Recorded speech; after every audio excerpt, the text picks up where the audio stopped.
Imagine climbing into a machine packed with enough explosive power to level a city. Now imagine sitting on top of that machine, and then imagine launching yourself nearly 240,000 miles through the darkness of space toward a world no human had ever touched. Sounds insane, right? But in July 1969, three men did exactly that, and what happened next would change human history forever. For decades, people have argued about it. Some call it humanity's greatest achievement. Others still question whether it happened at all. But here's the shocking truth. The biggest danger wasn't getting to the moon, it was getting back alive. Stay with me, because by the end of this video, you'll understand why Neil Armstrong's first step onto the lunar surface was one of the most terrifying moments in human history. Part 1. The race that could not be lost. To understand why Apollo 11 mattered, we need to go back to the Cold War. The United States and the Soviet Union were locked in a battle that extended far beyond Earth. Every rocket launch was a demonstration of power. Every scientific achievement became a political weapon. And for years, America was losing. The Soviets launched the first satellite. They sent the first human into space. Meanwhile, millions of Americans watched nervously. What if the Soviets dominated space? What if they controlled technologies America couldn't match? In 1961, President John F. Kennedy made a bold promise. America would land a man on the moon and return him safely to Earth before the decade ended. At the time, this goal seemed almost impossible. It would be like announcing today that humans will build a city on Mars within 10 years. People thought it was crazy, and honestly, many NASA engineers secretly agreed. But the countdown had begun, and failure was no longer an option. Yet nobody knew that the most dangerous challenges were still ahead. Part 2. The men who would risk everything. NASA selected 3 astronauts for Apollo 11: Neil Armstrong,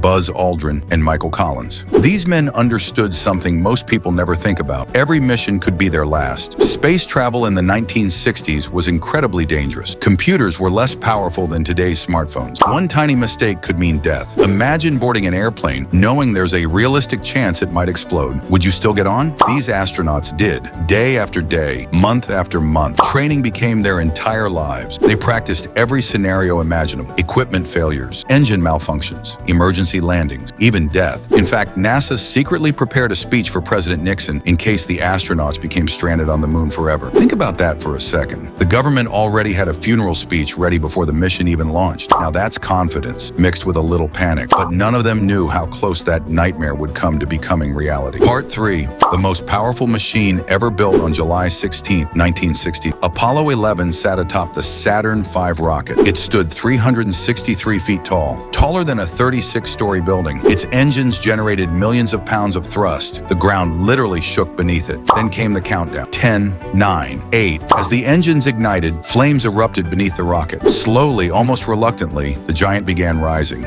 And with it rose the hopes of an entire nation. Millions watched live on television. Families gathered around their screens. Children stared in amazement. For many, it felt like witnessing the future. But the astronauts knew something everyone else didn't. The launch was only the beginning. Ahead lay 3 days of travel through the cold vacuum of space. And then came the real challenge: landing, because no human had ever attempted it before. Part 4. The landing that almost failed. As Apollo 11 approached the moon, everything seemed to be going according to plan. Then suddenly, problems started appearing. Warning alarms began flashing. The onboard computer became overloaded. Fuel levels dropped rapidly. Mission control grew tense. Armstrong looked outside and noticed something terrifying. The spacecraft was heading toward a dangerous field of boulders. If they landed there, they would crash. He made a split-second decision. Taking manual control, he guided the lunar module himself. Fuel continued dropping. 60 seconds remaining, then 30 seconds. Imagine hearing that while trying to land on another world. No pressure, millions watching, human history at stake, and you're running out of fuel. Finally, Armstrong found a safe landing spot. Then came the words heard around the world: "Houston, Tranquility Base here. The Eagle has landed." Mission control erupted in celebration. But the most famous moment in history was still about to happen. Part 5. The first step that changed humanity. Hours later, Neil Armstrong slowly descended the ladder. Below him lay untouched lunar soil. No footprints, no roads, no signs of life, just silence. An entire world waiting for its first visitor. Then came the moment. One small step, a single footprint, and history changed forever. Armstrong's famous words echoed across Earth. That's one small step for man, one giant leap for mankind. More than 600 million people watched. At the time, it was the largest television audience in history. For the first time, humanity stood on another world. Think about that. For thousands of years, humans looked at the moon. We wrote stories about it, built myths around it, dreamed about reaching it, and suddenly, someone was standing there, looking back at Earth. Conclusion: the legacy of Apollo 11. Today, more than 50 years later, that footprint remains on the moon. There is no wind to erase it, no rain to wash it away. It sits there as a reminder of what humans can achieve when they refuse to accept limits. Apollo 11 wasn't just about reaching the moon, it was proof that impossible goals can become reality. And now, as NASA and private companies prepare for a return to the moon and even missions to Mars, a new chapter is beginning. The question is no longer whether humans can reach another world. The question is, which world will be next? And when that day comes, future explorers may look back at Neil Armstrong's first step as the moment everything truly began. If you enjoyed this video, don't forget to like, subscribe, and join us for more incredible stories from the past, present, and future of space exploration.